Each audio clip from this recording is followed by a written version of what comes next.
Պատերազմից հետո 2020 թվականից մենք ապրում ենք պերմանենտ մղձավանջի և պերմանենտ դժոխքի մեջ։ Ես ինձ բռնել եմ այն մտքի վրա, որ արդեն 5 տարի 2020 թվականից այս կողմ ամանորի մեր սեղաններին, երբ ավանդաբար մեր ընտանիքներում մշտապես մենք առաջի բաժակը բարձրացրել ենք մեր ծնողների, մեր զավակների առողջության և բարեկեցության համար, հիմա առաջի բաժակը հետևյալն է՝ Տեր, փրկիր մեզ այս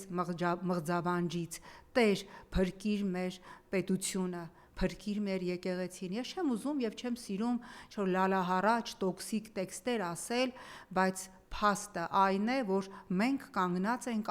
պետականության կորստի եզրին և մեր գենետիկ կոդը փորձ է արվում ջարդել, մեր եկեղեցին, մեր հավատը փորձ է արվում մասնատել։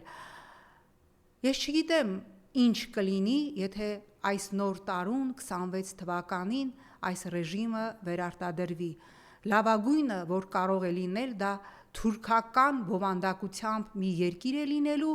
որտեղ լինելու է ընդամենը հայկական մի թաղամաս, բայց ես հավատում եմ, ես որպես անուղղելի լավատես հավատում եմ, որ մենք թույլ չենք տալու Հայաստանի պետականության կորուստ, մենք թույլ չենք տալու հայ առաքելական եկեղեցու բզկտում, որովհետև այն ինչ որ այսօր արվում է հայ առաքելական եկեղեցու հանդեպ, ոչ մի թուրք, սելջուկ, ոչ մի արաբ նվաճող չի արել։ Այն ինչ որ մենք տեսանք, թե ինչպես տարբեր օրանգուտաններ թռել էին հայ առաքելական եկեղեցու Մայր Աթոռի խորանի վրա և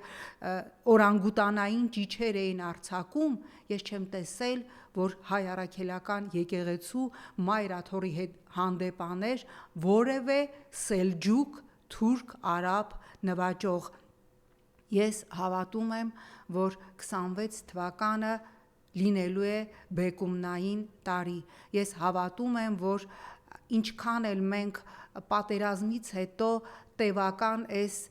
դեպրեսիայի մեջ ենք, ինչը միանշանակ բնական է և ես որևէ կերպ չեմ ուզում մեղադրել ժողովրդին, բայց ես հավատում եմ, որ հայի այն վերջի ողնուղեղի այսպես ճիչով մենք կարողանալու ենք միաբանվել և մենք կարողանալու ենք պահել հայկական պետականությունը և մենք կարողանալու ենք զորավիք լինել մեր եկեղեցուն և 26 թվականին մենք ձեզ հետ միասին ասելու ենք՝ մեզ դա հաջողվեց։